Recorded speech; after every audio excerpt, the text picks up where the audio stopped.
The industrial freezer hummed behind me, a low mechanical drone that had become the soundtrack to my exhaustion. My feet ached in shoes held together by duct tape and stubborn hope. The kind of hope that keeps you standing through a double shift when your body begs to collapse. The kitchen of Aurelio's smelled like garlic, expensive wine, and the dreams I'd abandoned 3 years ago when reality came knocking with eviction notices and medical bills. I was invisible here. That's what happens when you're just another waitress in a city that churns through people like meat through a grinder. The other servers barely looked at me anymore. I was the girl who took the worst shifts, who never complained, who faded into the white noise of clattering plates and shouted orders. My reflection in the stainless steel prep table showed a woman I barely recognized. Hollow cheeks, dark circles under green eyes that used to sparkle with something other than desperation, hair pulled back so tight it gave me headaches. "Table 12 needs water," Marco barked from the pass, not bothering to look up from the risotto he was plating with the precision of a surgeon. Table 12. The private section. The one we weren't supposed to talk about. I grabbed the crystal pitcher, my hands trembling slightly. Not from fear, I was too numb for that, but from the 3 cups of burnt coffee that were the only thing keeping me vertical. The main dining room was a symphony of wealth. Crystal chandeliers that cost more than I'd earn in a lifetime. Silk napkins. The murmur of conversations in languages I'd never learned because college had been another casualty of survival. The private dining section was separated by frosted glass doors with brass handles that felt cold even through the heat of my perpetual anxiety. I pushed through, and the temperature seemed to drop 10 degrees. He sat with his back to the wall. Of course he did. Men like him never sat with their backs to doors. The first thing I noticed was his hands. Elegant, powerful, wrapped around a glass of bourbon, like he was weighing whether to drink it or crush it. Then the suit, charcoal gray, perfectly tailored. The kind that whispered money in a language only the wealthy understood. His cologne reached me before I got within 10 feet. Sandalwood, and something darker. Something that made my pulse quicken in a way that felt dangerous. 2 men flanked him at adjacent tables. Not eating, not relaxed. Their eyes tracked my every movement with the intensity of predators calculating distance and velocity. The one on the left had a scar through his eyebrow that told stories I didn't want to hear.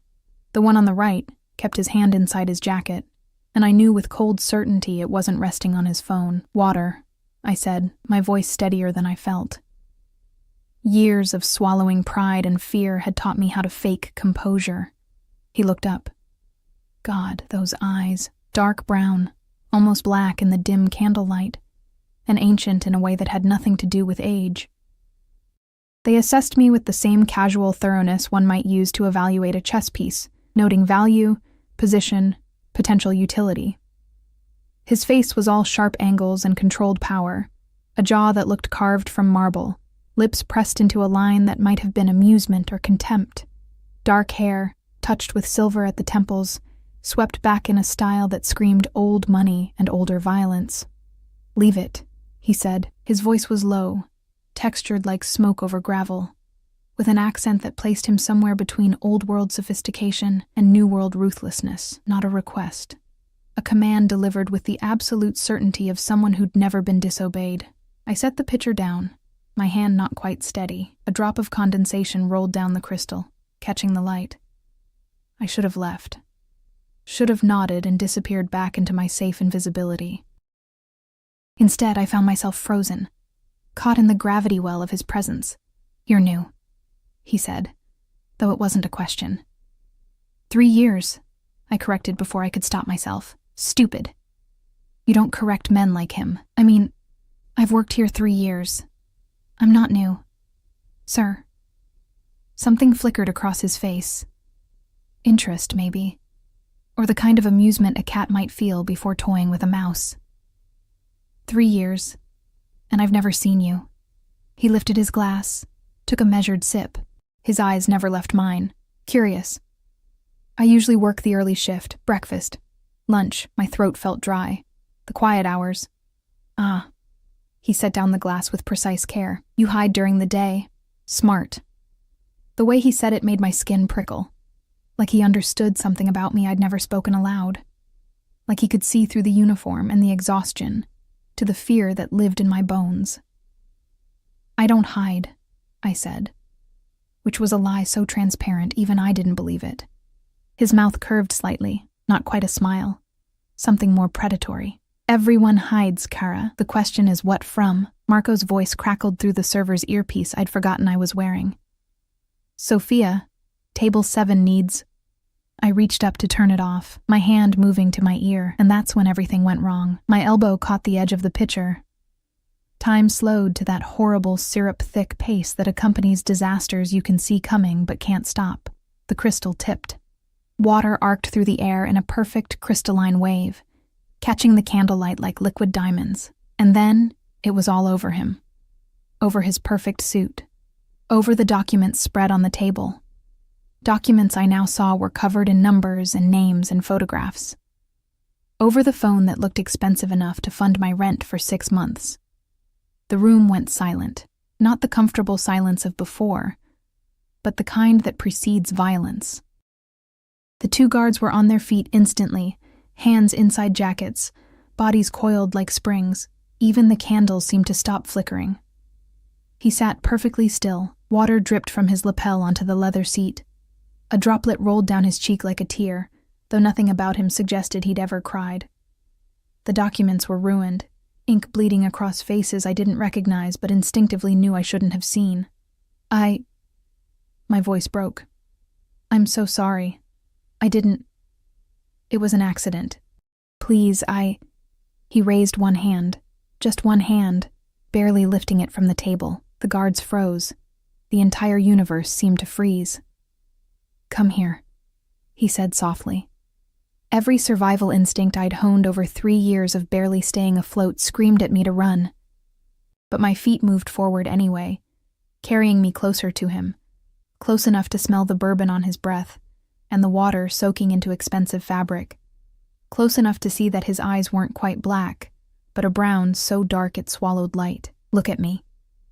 I was looking at him. I couldn't do anything else. "What's your name?"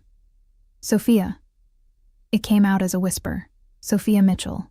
He stood slowly, unfolding from the chair with the controlled grace of someone who'd trained their body into a weapon. He was taller than I'd thought, broad-shouldered, built like violence wrapped in silk.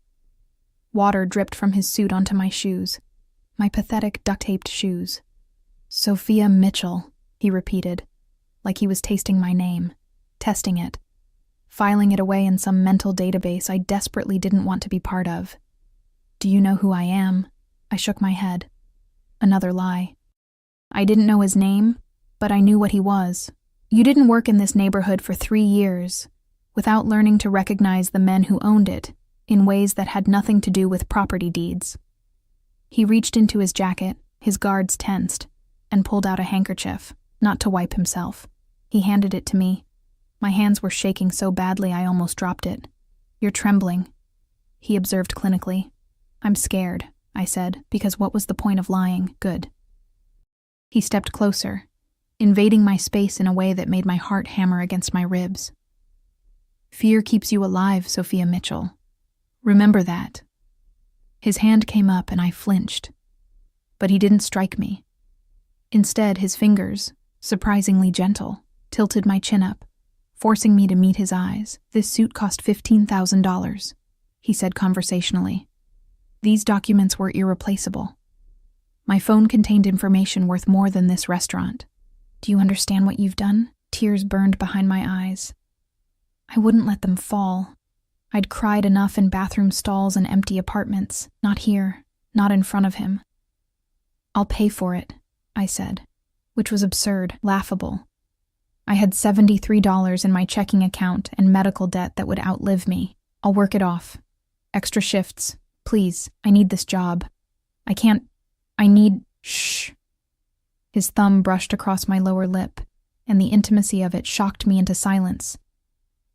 "I don't want your money, Kara." The way he said it made something cold slide down my spine. "Then what?" "Marco!" His voice cracked like a whip. Not loud, but carrying the weight of absolute authority. The kitchen manager appeared in the doorway within seconds, face pale. "Who approved this one working my section?" "Sir, she was the only one available for..." "Fire her." The words hung in the air like a death sentence. Marco nodded once, quickly, and disappeared. I stood there, my entire world collapsing in on itself like a dying star. No job, no rent, no medication for my mother, no. Wait. His hand was still on my chin. Not yet. He leaned close, so close I could count his eyelashes, see the tiny scar above his left eyebrow, smell the expensive cologne mixing with bourbon and something uniquely him. "You owe me a debt, Sophia Mitchell," he whispered, his breath hot against my ear, "and I always collect." I didn't remember leaving the restaurant. One moment I was standing in that private dining room, drowning in the dark gravity of his presence, and the next I was on the street corner 3 blocks away, gasping for air like I'd been held underwater. The night had turned cold, or maybe I was just shaking so hard I couldn't tell the difference anymore. My phone buzzed. A text from Marco. "Don't come back. Your final check will be mailed." Just like that. 3 years reduced to a text message and a promise of a paycheck that wouldn't cover even half of next week's bills. I leaned against the brick wall of a closed convenience store, the rough texture scraping through my thin uniform, and tried to remember how to breathe, tried to remember why I kept fighting when the universe clearly wanted me to surrender. The manila envelope appeared in my vision before I registered the person holding it. "Miss Mitchell." The voice was crisp, professional, belonging to a woman in her 40s wearing a designer pantsuit and an expression that suggested she'd seen too much to be shocked by anything. She had sharp features, hair pulled back in an immaculate bun, and eyes that calculated and dismissed me in the same glance. One of his people. She had that same predatory stillness. "He doesn't like loose ends," she continued, extending the envelope. "This is your severance. Consider it generous." I didn't take it. "I don't want his money." Her eyebrow arched. "That's remarkably stupid, but noted. However, you don't have a choice. You owe him a debt, Miss Mitchell. He'll decide when and how you pay it. Until then, this keeps you alive and accessible." "I don't understand. What does he want from me? If I knew that, I'd sleep better." She thrust the envelope into my hands. The weight of it made my stomach turn. "He'll send for you when he's ready. In the meantime, don't leave the city. Don't do anything interesting. Just exist. Quietly." She turned to leave, heels clicking against the pavement with military precision. "Wait, what's his name? Who is he?" She paused, glanced back over her shoulder. "You really don't know." A laugh, dry as dead leaves. "That's either refreshing or tragic, Dante Caruso. And if you're smart, you'll forget you ever met him." She disappeared into a black sedan that materialized from the shadows like it had been waiting there all along. I watched the taillights fade, then looked down at the envelope, heavy, thick. I opened it with trembling fingers. Cash. Stacks of it. More money than I'd seen in years. A note in bold, slanted handwriting. "Consider this an advance on your debt. I'll be in touch. DC." Underneath, a business card, black, embossed, just a phone number in silver lettering. I should have thrown it away. Should have taken the money to the police and told them about the documents I'd seen, the guns I'd noticed, the casual way his presence commanded absolute obedience. Instead, I folded the bills carefully, slipped the card into my pocket, and walked the 45 minutes home because I couldn't afford the bus and refused to spend his money on something so trivial. My apartment was a 4th-floor walk-up in a building that should have been condemned a decade ago. The stairs creaked, the hallway smelled like mildew and Mrs. Chen's cooking, and my door stuck in the frame from humidity and neglect. Home, such as it was. I counted the money by the light of a single lamp. The overhead had burned out last month, and I couldn't afford to replace it. $5,000. $5,000 that felt like a chain wrapping around my throat. With each bill I counted. My mother's photo watched me from the dresser. Younger, healthier, before the cancer had carved her down to paper-thin skin and hollow eyes. She was still fighting in that hospice facility across town, still holding on despite the doctors saying it was hopeless. The bills for her care sat in a drawer I couldn't bear to open anymore. Past due, sent to collections. A mountain of debt that this money could barely dent. I could pay 1 month, maybe 2 if I rationed it carefully. And then what? What would Dante Caruso demand in return? Sleep didn't come. I lay in my narrow bed, watching shadows dance across the water-stained ceiling, replaying every moment in that dining room. His voice, his eyes, the way his thumb had brushed my lip like he owned it. Like he owned me. The next morning arrived with gray light and the sound of sirens. I pulled on my only pair of jeans, clean but worn through at the knees, and a sweater that had been my father's before he'd left when I was 12. The money sat on my table like an accusation. I needed a job. Desperately. But who would hire someone fired from Aurelio's? In this neighborhood, that restaurant was connected to everything, and everyone knew that getting fired from there meant you'd cross someone you shouldn't have crossed. My phone rang. Unknown number. Hello? Miss Mitchell. A male voice, clipped and efficient, not Dante's. A car will collect you at 10 a.m. Be ready. Wait, 10 a.m. Don't be late. The line went dead. I stared at the phone, pulse racing. This was it. Whatever debt he thought I owed, he was calling it in. I thought about running, packing the few things I owned and disappearing into another city where men like Dante Caruso couldn't find me. But that was a fantasy. Men like him had reached that extended beyond geography, and I had my mother. I couldn't leave her. At 9:45, I was dressed in the only nice clothes I owned. Black slacks I'd found at a thrift store, and a white blouse with a small stain on the cuff I tried to hide by rolling up the sleeves. I looked like someone playing dress-up in adult clothes. The mirror showed me a woman who didn't belong in Dante Caruso's world, and I wondered if that was exactly why he'd noticed me. The car arrived at precisely 10 a.m. Not a car, a vehicle. Black, gleaming, windows so dark I couldn't see inside. The driver emerged, tall, built like a linebacker, wearing a suit that somehow made him look more dangerous rather than civilized. The one with the scar through his eyebrow from last night. Miss Mitchell. He opened the rear door. Please. The interior smelled like leather and money. I slid in, and the door closed with the solid thunk of German engineering. We pulled away from my building, leaving behind the only world I knew. Where are we going? I tried to keep my voice steady. Mr. Caruso has a matter that requires your attention. The driver's eyes found mine in the rearview mirror. I'd advise you to be cooperative. He doesn't like complications. We drove through the city, leaving my neighborhood behind for areas I'd only seen in magazines. Buildings grew taller, cleaner, more imposing. People on the streets wore clothes that cost more than my monthly rent used to be. We passed shops with windows displaying single handbags under spotlights, restaurants with waiting lists measured in months. Finally, we stopped in front of a high-rise that seemed to pierce the clouds, all glass and steel and arrogance. The driver led me through a marble lobby where a concierge nodded with the kind of deference reserved for royalty, into an elevator with mirrors on every surface that reflected my inadequacy from a dozen angles. We ascended in silence. The numbers climbed. 20, 30, 40. The penthouse button glowed red. The elevator opened directly into an apartment. No, not an apartment. A space. Vast. Floor-to-ceiling windows overlooking the entire city spread out like a kingdom awaiting its ruler. The floors were dark hardwood that gleamed like still water. Modern art I didn't understand hung on white walls, furniture that looked more like sculpture than anything meant for sitting.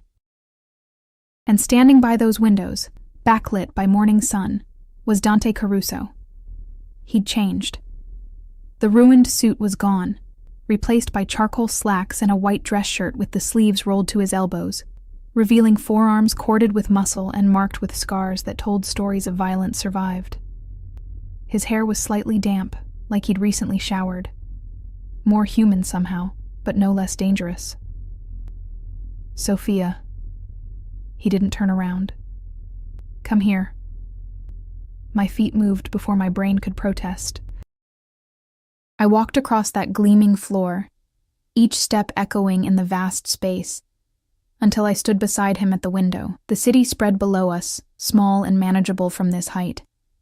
I'd never been so high up before. It made my stomach drop. Beautiful, isn't it? His voice was softer in the morning light, but no less commanding. From up here, everything seemed so ordered, So controllable. Why am I here? The question came out stronger than I felt. He turned then, and I was struck again by the intensity of his presence. In the restaurant, dimly lit, he'd been dangerous. Here, in the full light of day, he was devastating. The angles of his face were sharper, the lines around his eyes deeper, the power radiating from him almost visible. Because you saw something you shouldn't have. He reached into his pocket, pulled out one of the photographs from last night. Water damaged, but still visible. A man's face, marked with red X's. Do you recognize him? I looked, really looked, and felt ice flood my veins. I couldn't say it. Couldn't make it real by speaking it aloud. Your ex-boyfriend, Dante finished calmly. Ryan Mitchell. Or should I say, Ryan Torres. He's been using your name for the past 2 years. Did you know that? The room tilted. I grabbed the edge of a nearby table to steady myself. That's impossible. Ryan left. He just left. He left because he stole from me. Dante's voice was conversational, like he was discussing the weather. $500,000 and 3 kilos of product. He's been living quite well in Miami under your married name. Did you know you were technically married, Sophia? He forged your signature on the documents. Made you complicit. My legs gave out. I would have fallen if Dante hadn't moved with surprising speed, catching me by the elbow and guiding me to a leather sofa that probably cost more than my education would have. I didn't... Words failed. Thoughts scattered like startled birds. I know. He sat across from me, elbows on his knees, studying me with those ancient eyes. I've had people investigating you since last night. You're exactly what you appear to be, a woman trying to survive, drowning in debt, loyal to a dying mother, invisible to a world that should have protected you. You're not part of his schemes. You're a victim. Then why am I here? His smile was sharp enough to draw blood. Because Ryan Torres loves you, Sophia. Despite everything, he still loves you. He sends money to your mother's hospice every month. Did you know that? Anonymous payments that keep her in that facility. He's watching you from Miami, making sure you're okay. Horror crawled up my throat. He's been watching me, and he'll come back for you, eventually, when he thinks it's safe. Dante leaned back, casual predator at rest, which is exactly what I want. Understanding dawned like a sick sunrise. You want to use me as bait. I want to give you a choice. His correction was gentle but firm. Option 1. You walk out of here with that money I gave you. I'll erase your connection to Ryan. You'll never hear from me again. Your mother will receive 6 months of paid care, and then you're on your own. Ryan will likely find you eventually, and when he does, whatever happens is between you and him and the other people he's crossed. He paused, letting that future paint itself in my imagination. Stark, brutal, short. Option 2? You work for me. You help me draw Ryan out. In return, your mother receives care for as long as she needs it. Every medical bill paid. When this is over, you'll have enough money to start fresh anywhere you choose. You'll be under my protection, which means no one, not Ryan, not his associates, not anyone, will touch you. And if I say no to both, his expression didn't change, but something cold flickered behind his eyes. Then you're still involved, Sophia, but without my protection. The people Ryan stole from, I'm not the only one looking for him, and they're not as considerate as I am. A gilded cage. That's what he was offering. Golden bars and a comfortable prison, but a prison nonetheless. I thought of my mother, of the bills I couldn't pay, of Ryan's betrayal stretching across 2 years and half my life. I thought of the money that could save her, could give her comfort in whatever time she had left. I thought of the way Dante's thumb had brushed my lip, the possession in his touch, and wondered what price I'd really be paying. If I agree, I said slowly, what exactly would I have to do? His smile spread, satisfied and terrible. For now, just stay alive, Kara, and stay close to me. He stood, extended his hand like we were sealing a business deal. I looked at that hand, strong, scarred, capable of both creation and destruction, and knew that taking it would change everything. But what choice did I have? What choice had I ever had? I placed my hand in his. His fingers closed around mine, warm and possessive and inescapable. "Welcome to my world, Sophia Mitchell," Dante Caruso said. "Try not to drown." The first week of my new life passed in a blur of gilded confusion. Dante installed me in an apartment 3 floors below his penthouse, still in his building, still under his watch. It was larger than anywhere I'd ever lived, with actual furniture that matched, and appliances that worked, and a view that made my old apartment seem like a cave by comparison. But the windows didn't open all the way, I noticed. Just enough for air, not enough for escape, for your safety. The woman in the pantsuit, her name was Victoria, apparently Dante's right hand, had explained while showing me around. "Mr. Caruso has enemies. Anyone associated with him becomes a target." A target. The word settled into my bones like winter cold. They'd moved my few possessions while I was signing papers I barely read. Documents that probably signed away pieces of my soul in legal language I didn't understand. My mother's photo now sat on a nightstand made of wood that felt like silk under my fingers. Everything else I owned fit in 2 boxes that looked pathetic in the walk-in closet designed for a wardrobe I didn't possess. "We'll fix that," Victoria had said, eyeing my thrift store clothes with barely concealed distaste. "Mr. Caruso has an image to maintain. You'll need appropriate attire." I wanted to argue.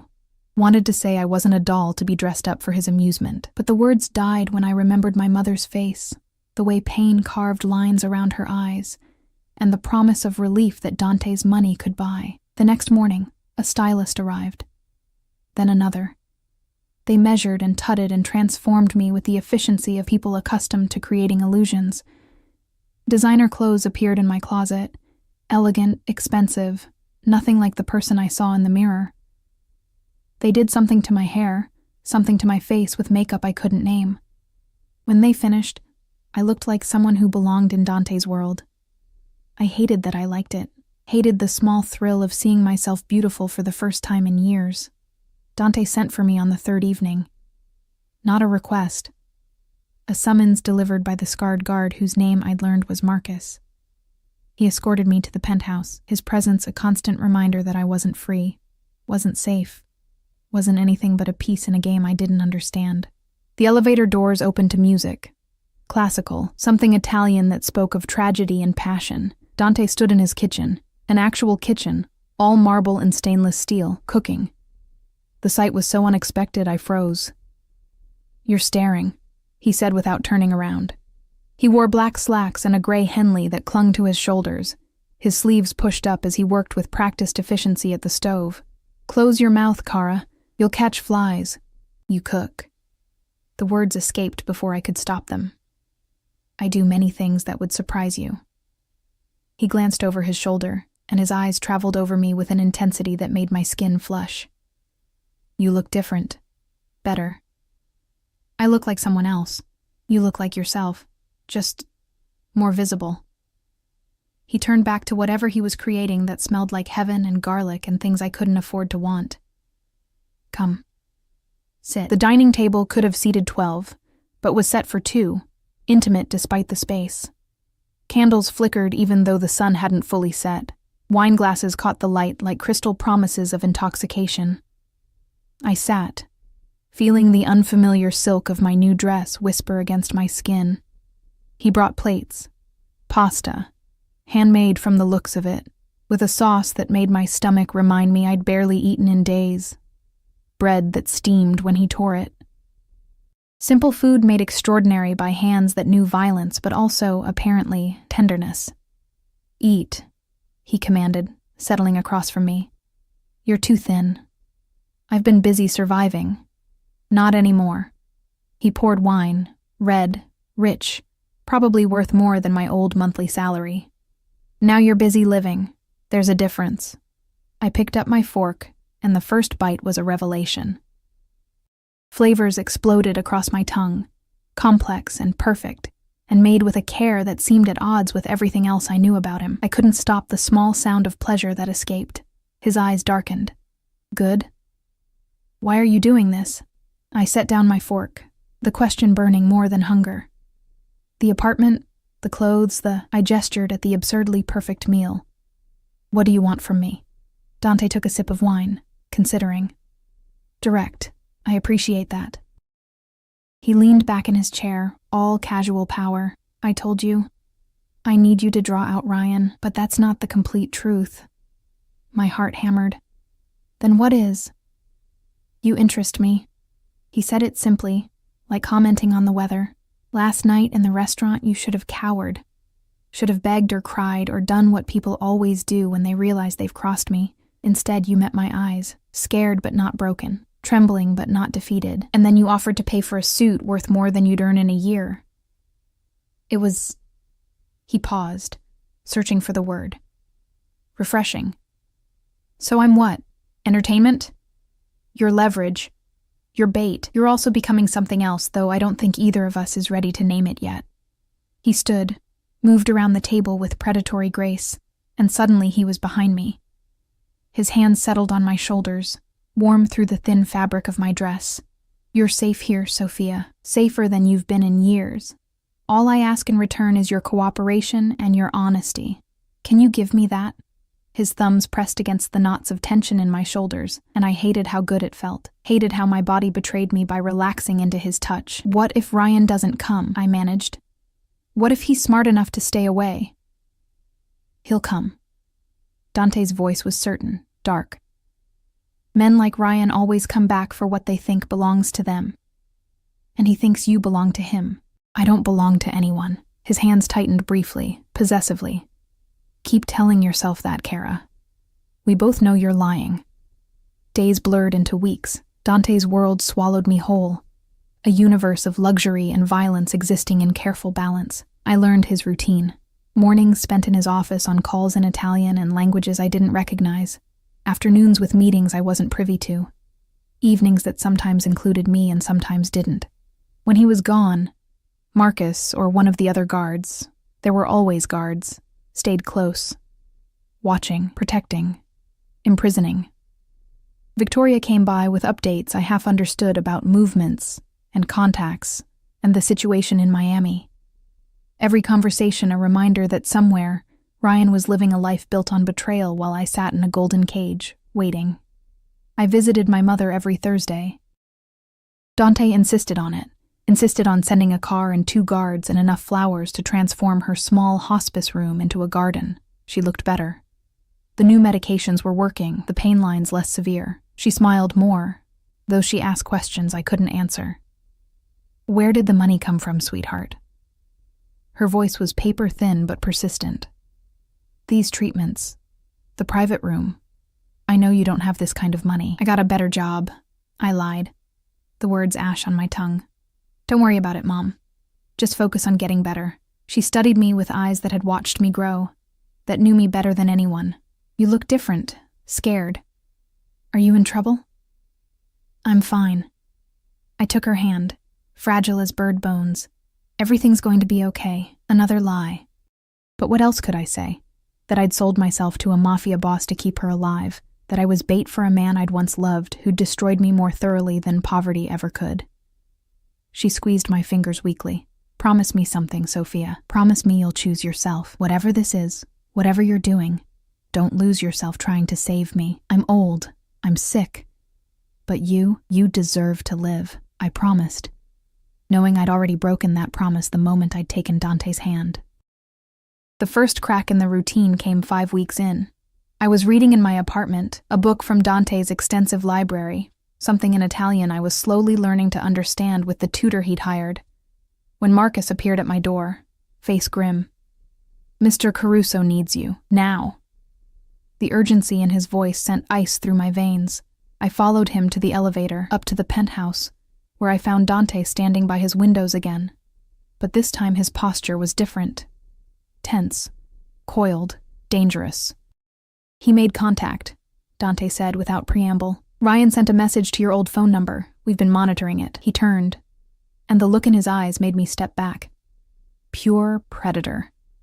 The veneer of civility stripped away to reveal the violence underneath. What did he say? He wants to meet you. Says he has something important to tell you. That he can explain everything. Dante's jaw clenched. He's in the city. Has been for 3 days, watching. Waiting for the right moment. My mouth went dry. Where? The harbor. Pier 47, tomorrow night at 10. He moved toward me, each step deliberate. He thinks you're still living in that apartment, still working at the restaurant. He doesn't know about me, about this. His hand swept to encompass his world, his protection, his cage. What do you want me to do? I want you to meet him. Dante stopped inches away, close enough that I could feel the heat radiating from him, smell his cologne mixed with expensive whiskey and rage barely contained. I want you to wear a wire. I want you to get him talking, and when he's said enough to damn himself, I want you to step aside and let me handle the rest. You're going to kill him. Not a question.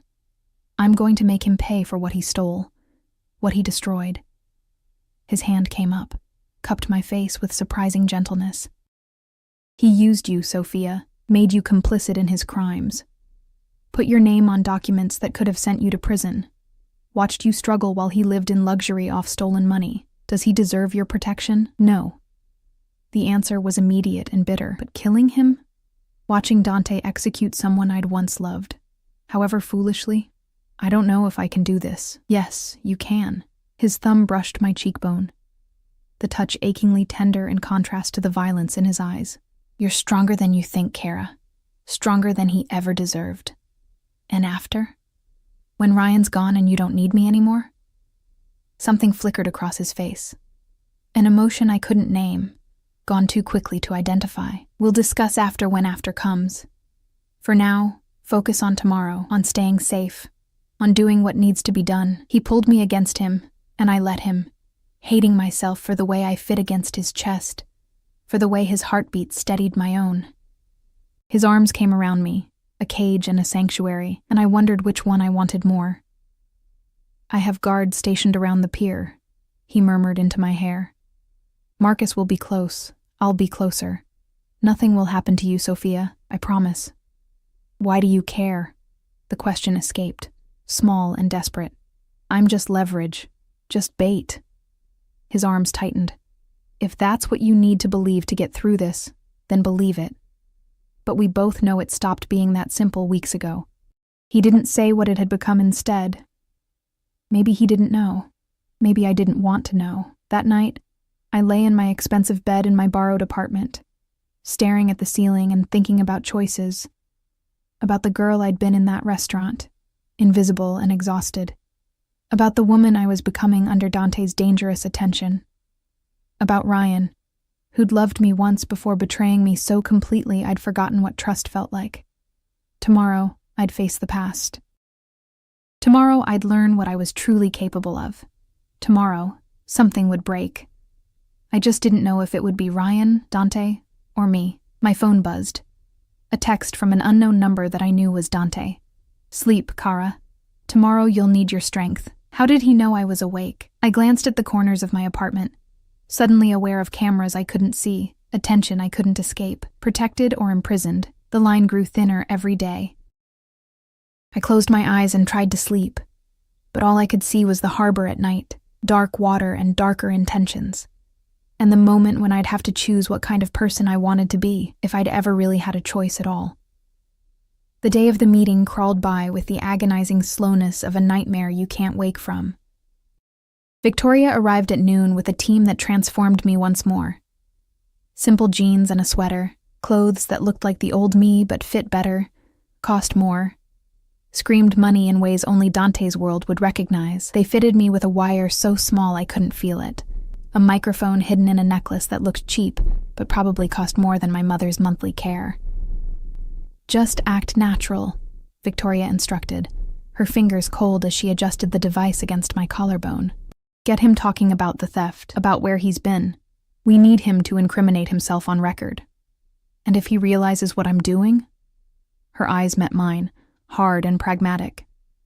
Then Marcus and his team will intervene. You won't be alone, Miss Mitchell. Mr. Caruso has invested too much to let anything happen to you now. Invested. Like I was property. Assets. Something to be protected not for my sake, but for his. Dante appeared in the doorway, and Victoria's team melted away with the practiced invisibility of people who knew when to disappear. He wore all black tonight, tactical pants, a tight shirt that showed every line of muscle, a leather jacket that somehow made him look more dangerous rather than less. His hair was swept back, his jaw set, and in his eyes burned something fierce and possessive that made my breath catch. "You don't have to do this," he said, though we both knew it was a lie. "Say the word, and I'll find another way." There is no other way. I stood, squared my shoulders, tried to find the strength he kept insisting I had. "He's here because of me. This ends because of me." He crossed the room in 3 strides, his hands framing my face with a gentleness that seemed impossible for someone capable of such violence. "When this is over," he stopped, something struggling behind his eyes. "Just come back, Sophia. Come back to me. To him. Not to safety. Not to the apartment or this life or any of it. To him specifically." The words settled over me like chains I was starting to welcome. "I will," I promised, and meant it in ways that terrified me. He kissed my forehead, a gesture so tender it made my eyes burn. Then he stepped back, and the man who'd cooked me dinner and held me while I cried vanished, replaced by something cold and lethal. "Marcus will drive you. I'll be there before you arrive. Remember, you're angry with him, betrayed. Make him believe you're there for answers, for closure. Make him think he still has a chance with you." "Does he?" Dante's smile was sharp enough to cut. "No, Kara, he never did. He just hasn't realized it yet." The harbor at night was exactly as foreboding as I'd imagined. Pier 47 jutted into black water that lapped against concrete pylons with sounds like whispered warnings. Warehouses loomed on either side, dark and empty. The kind of place where terrible things happened and no one was around to hear screams. Fog rolled in from the water, thick and cold, wrapping everything in gray uncertainty. Marcus stopped the car 3 blocks away. "I'll be watching," he said, his scarred face impassive. "Mr. Caruso is already in position. You see anything wrong? Anyone besides Ryan, you run. We'll handle the rest." I nodded, not trusting my voice. My legs felt weak as I walked toward the pier, each step echoing too loud in the silence. The necklace sat heavy against my throat, a reminder that Dante was listening, that I wasn't alone even though I felt utterly isolated. Ryan was waiting at the end of the pier, exactly where he'd said he'd be. Even from a distance, I recognized his silhouette, tall, lean, the posture of someone who'd always been too confident for his own good. He wore expensive clothes now, designer jeans and a leather jacket that probably cost what my rent used to be. The boy I'd loved had grown into a man I didn't know. He turned as I approached, and the smile that spread across his face made something twist painfully in my chest. "Soph, God, you came. I wasn't sure you would." His voice, the same voice that had whispered promises in the dark, that had sworn he'd never leave, that had lied about everything that mattered. Hearing it now felt like touching a wound I thought had healed.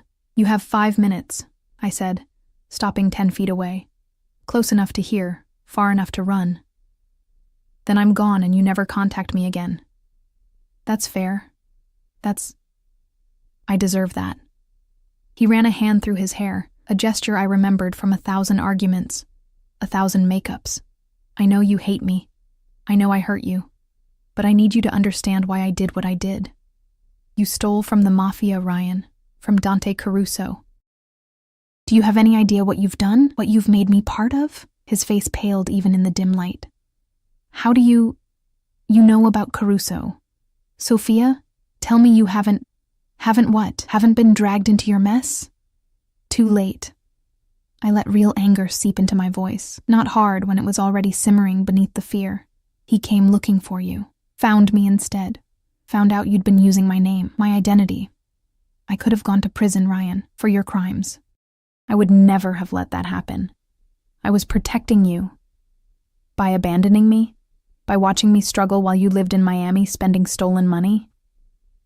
The words tumbled out, part performance, part genuine fury I hadn't realized I'd been holding. "You sent money to my mother's hospice. Anonymous payments. Did you think that made it okay? That throwing cash at my problems absolved you? I couldn't contact you directly. They were watching. Caruso's people, they were always watching. But I couldn't let your mom suffer. I couldn't let you..." He stepped closer and I stepped back. Soph, please. I did this for us. The money, the new identity, it was supposed to be our way out. I was going to come back for you once things cooled down.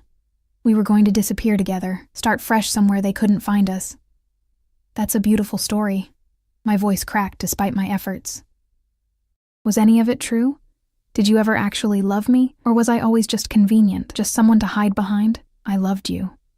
He said it with such conviction I almost believed him. I still love you. That's why I'm here, risking everything. I heard about Aurelio's, heard you got fired. I knew something was wrong. Knew Caruso must have found you. He closed the distance between us, grabbed my arms before I could retreat. Come with me. Right now. I have money, documents, everything we need. We can be in Mexico by morning, gone before Caruso even realizes. Let go of me.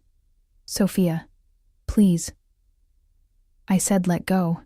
I wrenched away, and something in my voice must have finally reached him because he dropped his hands, stepped back with confusion written across his features. You've changed. You're different. I grew up. I had to, after you left. I wrapped my arms around myself, suddenly cold despite the wire, despite Dante listening, despite Marcus watching from the shadows. You want to know the truth, Ryan? I did love you. Loved you enough that your leaving nearly destroyed me, but I survived. I learned to survive without you, and now? I met his eyes, saw the desperation there, and felt nothing but tired pity. Now I'm done being your escape plan. He got to you. Realization dawned, ugly and accusing. Caruso, what did he do? What did he promise you? Money? Protection? His laugh was bitter. You're sleeping with him, aren't you? Jesus, Sophia. Do you have any idea what he is? What he's capable of? More than you ever were, apparently. The words hung in the air like smoke. Ryan's face twisted, anger replacing the false charm he'd been wearing like a mask. You think he cares about you? You're nothing to him. You're leverage, bait, a way to get to me. The second he doesn't need you anymore, he'll throw you away like garbage. That's what men like him do. And what do men like you do, Ryan? Steal, lie, use women's identities to commit crimes. At least Dante's honest about what he is. Dante. Ryan spat the name like poison. You're on a first-name basis with a man who's killed more people than you can count, who runs drugs and guns and God knows what else through this city. You think you're safe with him? You think he'll protect you? More than you ever did. Movement in the shadows. I saw it before Ryan did, Marcus emerging from behind a warehouse, then another guard from the opposite direction. Ryan saw them too, finally, and understanding crashed over his features like a wave. You set me up. His voice was hollow. You're working with him. This whole thing, you were working with him. I didn't have a choice. The words burst out, genuine and raw. You left me with nothing, Ryan. Nothing but debt and your crimes and a mother dying because I couldn't afford her care. Dante offered me a way to save her, to survive. What was I supposed to do? You were supposed to trust me, to wait for me. I did wait. For 6 months, I waited for you to come back, for an explanation, for anything. Tears burned my eyes now, real ones, mourning not for him, but for the girl I'd been who'd believed in fairy tales and happy endings. You don't get to judge me for surviving the wreckage you left behind. Footsteps on the pier. Slow, measured. The sound of inevitability approaching. Ryan turned, and I saw his face drain of color as Dante emerged from the fog like a nightmare made flesh. He walked with casual confidence, hands in his pockets, flanked by more guards who appeared like ghosts materializing from the darkness. Ryan Torres. Dante's voice carried across the water, smooth as silk and cold as death. We finally meet. Ryan's hand moved toward his jacket, and instantly 5 guns were drawn, aimed at his chest from 5 different angles. He froze, hands slowly rising in surrender. I wouldn't, Dante advised pleasantly. My men are excellent shots, but at this distance there's always the risk of collateral damage, and I'd hate for Sophia to get hurt because you made a stupid decision. He stopped beside me, his presence a wall of protection and possession. His hand settled on my lower back, warm through my sweater. The touch claiming me in front of Ryan with unmistakable clarity. You used her, Ryan said. desperation creeping into his voice. You manipulated her, used her mother's illness to control her. I gave her a choice, something you never did. Dante's voice remained calm, almost bored. I offered her protection, security, a way to save her mother. What did you offer her, Ryan? Lies? Betrayal? The privilege of taking the fall for your crimes? The money was always meant for both of us. The money was always meant for you. Dante cut him off with surgical precision.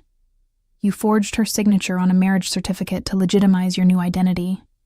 You used her name to open accounts, to rent apartments, to build a life that would have sent her to prison if anyone had looked too closely. You watched her struggle from a distance and sent guilty payments like buying indulgences for your sins. You never planned to come back for her, Ryan. You came back because I started closing in, and you needed one last escape route. The truth of it hung in the air, undeniable. I looked at Ryan and saw him clearly for the first time. Not the man I'd loved, but the boy who'd never grown up, who'd always looked for the easy way out, who'd sacrifice anyone to save himself. Tell me I'm wrong, Dante continued, his voice dropping to something dangerous.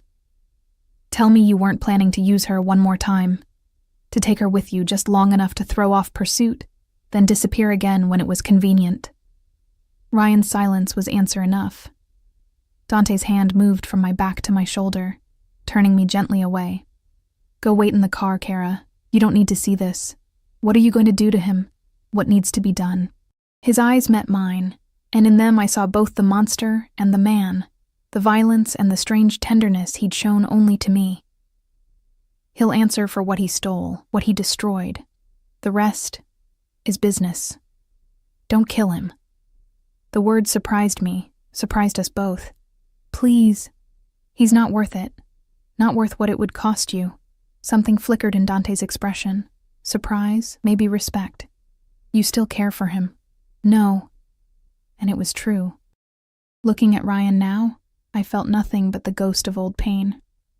But I care about you, and I don't want his blood on your hands because of me. For a long moment, Dante studied me. Then he turned to Ryan. You're a lucky man, Torres, luckier than you deserve. The woman you threw away just saved your life. He nodded to Marcus, who moved forward with zip ties and efficiency. Ryan didn't resist as they bound his hands, didn't speak as they searched him and removed the gun he'd been reaching for, the fake passport in his pocket, the evidence of a life built on lies. You'll return what you stole, Dante informed him conversationally. Every dollar, every contact, every piece of information you took. You'll do this from a federal prison, where I'll make sure you're transferred after you cooperate with authorities on several other matters that interest me. If you're smart, you'll take the deal. If you're stupid, you'll refuse. And then Sophia's mercy won't protect you anymore. And her? Ryan looked at me, something broken in his eyes. What happens to Sophia? She stays with me.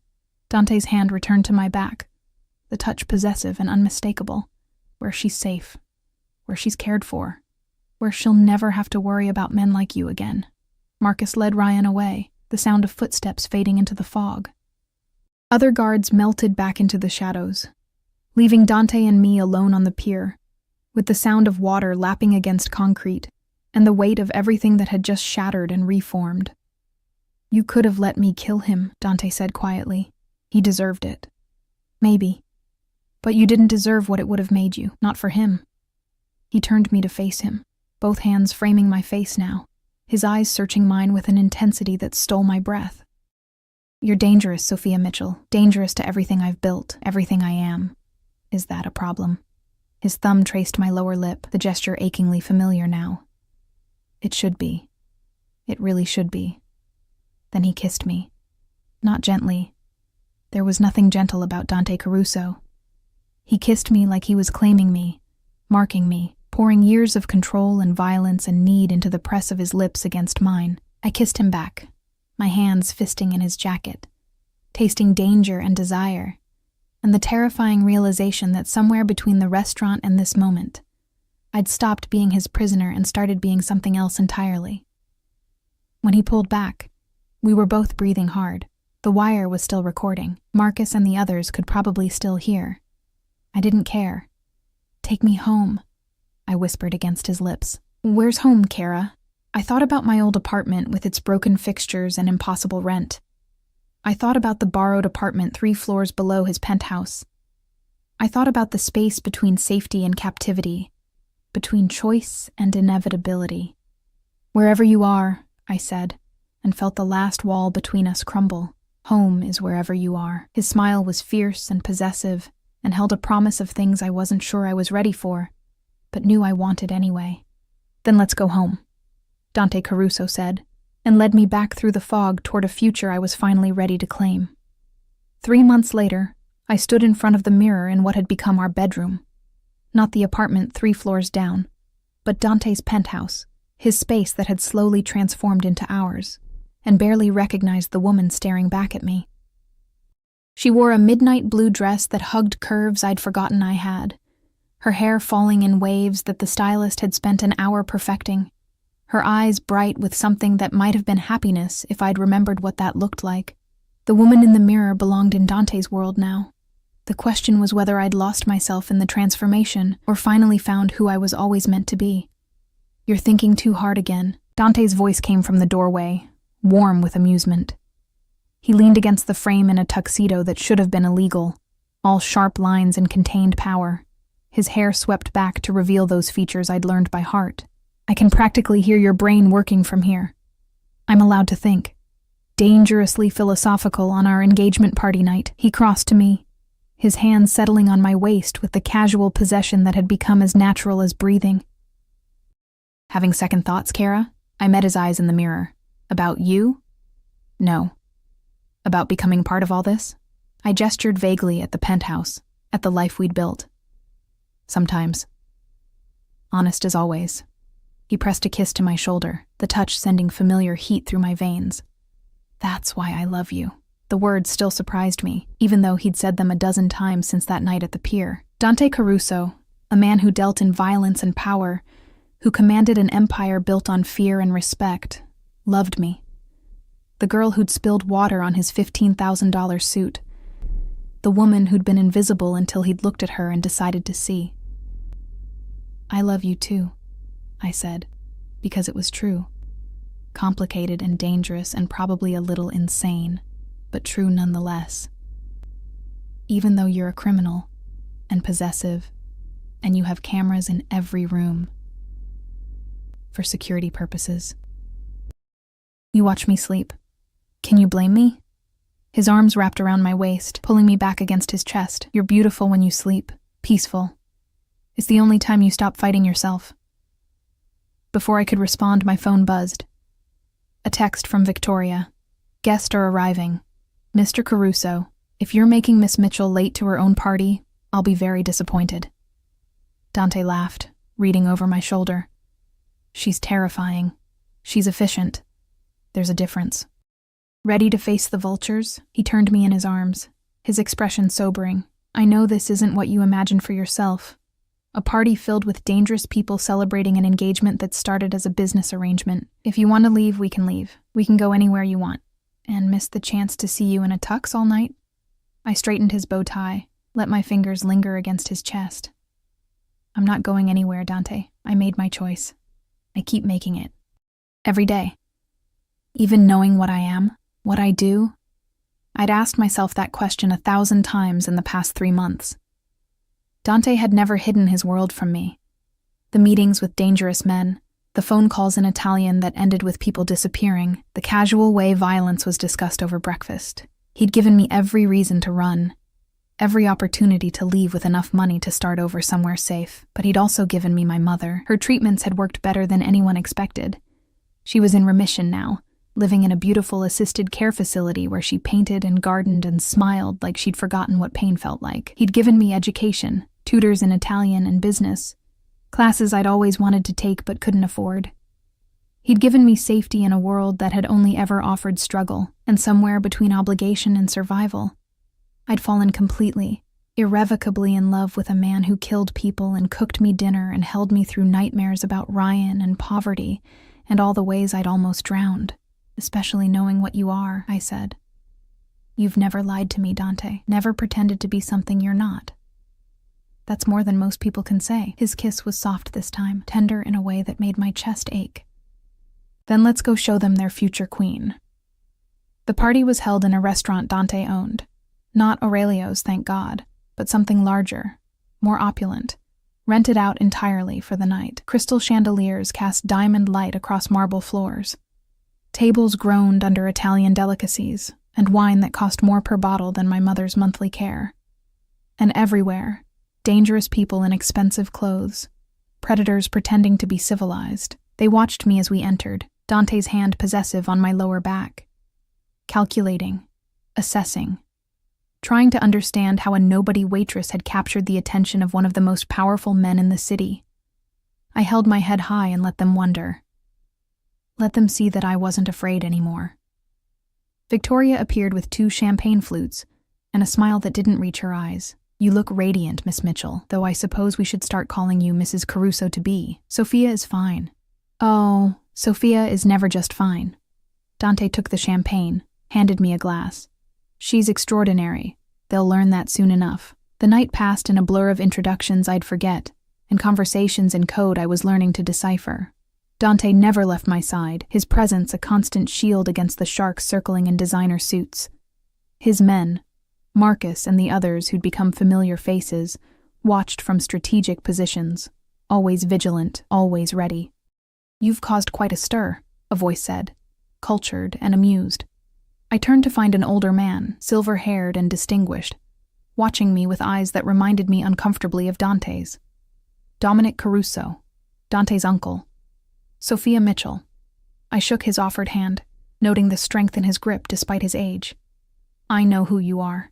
The whole family knows who you are. He glanced at Dante, who'd tensed almost imperceptibly. My nephew doesn't bring women into his life. Doesn't make them part of the business. You must be quite special. Or quite stubborn. Dominic's laugh was genuine. I like her, Dante. She's got spine. You'll need that married to this one, Uncle. Dante's voice carried a warning. Peace. Dominic raised his hands. I'm just saying. The last woman who got close to you ended up... That's enough. The temperature dropped 10 degrees. Dante's hand tightened on my waist, protective and possessive. The past is past. Sophia is my future. Anyone who has a problem with that can take it up with me directly. Something unspoken passed between them. Then Dominic nodded slowly. Understood. Welcome to the family, Sophia. May you survive it. He walked away, leaving me with more questions than answers. Dante's jaw was clenched, a muscle ticking in his cheek that told me whatever memory Dominic had referenced wasn't one he wanted to share. What did he mean? I asked softly. About the last woman? Not tonight. He pulled me toward the dance floor as a string quartet began playing something slow and Italian. Tonight is about us. About the future. The past can stay buried where it belongs. He held me close as we danced, his body a solid wall of warmth and safety. Other couples joined us, dangerous men with beautiful women who wore expensive jewelry like armor. We moved through them like we were the only people in the room, and maybe in that moment, we were. I need to tell you something, Dante murmured against my hair. Ryan took the deal. He's cooperating with the FBI. He'll be in prison for the next 15 years, minimum. I should have felt something. Relief, maybe, or closure. Instead, there was just emptiness where Ryan used to live in my thoughts. Good. He can't hurt anyone else that way. He asked about you. Wanted to know if you were happy. What did you tell him? The truth. That you're exactly where you want to be. He pulled back enough to look at me, his eyes soft with an emotion that still took my breath away. Are you, Sophia? Happy? I thought about the girl who'd been invisible, who'd worked herself to exhaustion and still couldn't make ends meet, who'd loved a man who'd thrown her away like garbage. I thought about the woman I'd become. Stronger, fiercer, loved by someone who saw all my flaws and chose me anyway. Yes, I said simply. Against all odds and better judgment, I'm happy. His smile was blinding. Good. Because I have a present for you. Dante, you've already given me everything. Not everything. He led me off the dance floor, through a side door into a private room where Victoria waited with a laptop and paperwork. I had my lawyers draw up some documents. The restaurant, Aurelio's. I'm signing it over to you. Full ownership. You can run it however you want, hire whoever you want, make it yours. I stared at him.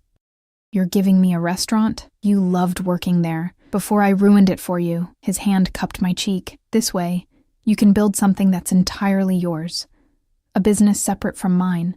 Clean money, legal money, something that's just Sophia's, not Dante's wife or his property or any of that. Just yours. Tears burned my eyes. He understood. Somehow, this man who controlled everything understood that I needed something of my own. Something I could build without his shadow over it. I don't know what to say. Say you'll make it the best restaurant in the city. Say you'll hire people who need second chances the way you did. Say you'll pour all that fire and determination into something beautiful. He kissed me softly. Say you'll let me eat there for free. I laughed through the tears. Thank you. For seeing me. For this.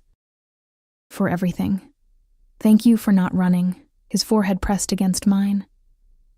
For staying when any sane person would have left. For loving me despite everything I am. Victoria cleared her throat delicately. Hate to interrupt, but there are about 200 people waiting for the happy couple to cut a cake. We returned to the party, to the noise and the danger dressed in silk. Dante made a toast that had people laughing and raising glasses. We cut a cake that was almost too beautiful to eat. And through it all, I felt the weight of eyes watching, judging, waiting to see if I'd survive in their world. Later, much later, when the party had ended and the dangerous people had returned to their dangerous lives, Dante and I stood on the penthouse balcony overlooking the same city that had tried to crush me, that had taken everything and offered nothing in return. From up here, it looked small, manageable, mine. Any regrets? Dante asked, his arms around me from behind, his chin resting on my shoulder. I thought about everything that had led to this moment. The water spilled on expensive suits, the fear and the debt and the impossible choices, Ryan's betrayal and Dante's offer, and the pier where I'd finally chosen myself. Only one. I turned in his arms. I regret that I didn't spill that water on you sooner. His laugh was rich and warm, best accident that ever happened to me. Was it? I traced the line of his jaw, this man who'd become my whole world. An accident? Something flickered in his eyes. Victoria checked the schedule that night. You weren't supposed to work that section. Someone changed the assignments at the last minute. Who? Me. He caught my hand, pressed a kiss to my palm. I'd seen you before, Sophia, months before that night. You served me breakfast once, didn't even look twice at me. You were so tired, so invisible. But there was something, I don't know. I couldn't stop thinking about you, so I arranged for you to be working that night. I didn't plan the water. That was pure you. But the meeting? That was all me. I should have been angry. Should have felt manipulated. Instead, I felt something else entirely. The click of pieces falling into place. Of understanding that some cages were chosen. Some prisons were sanctuaries. And some dangerous men loved you enough to orchestrate fate. You're terrible, I said, pulling him down for a kiss. I'm yours. He corrected against my lips. There's a difference. And there was. All the difference in the world. We went inside as the sun began to rise, painting the city in shades of gold and possibility. Dante carried me to bed, our bed, and made love to me with the tender ferocity that was uniquely his. And afterward, wrapped in his arms with the sound of his heartbeat steady beneath my ear, I finally understood what home meant. Not a place, not safety or security or any of the things I'd been chasing for so long.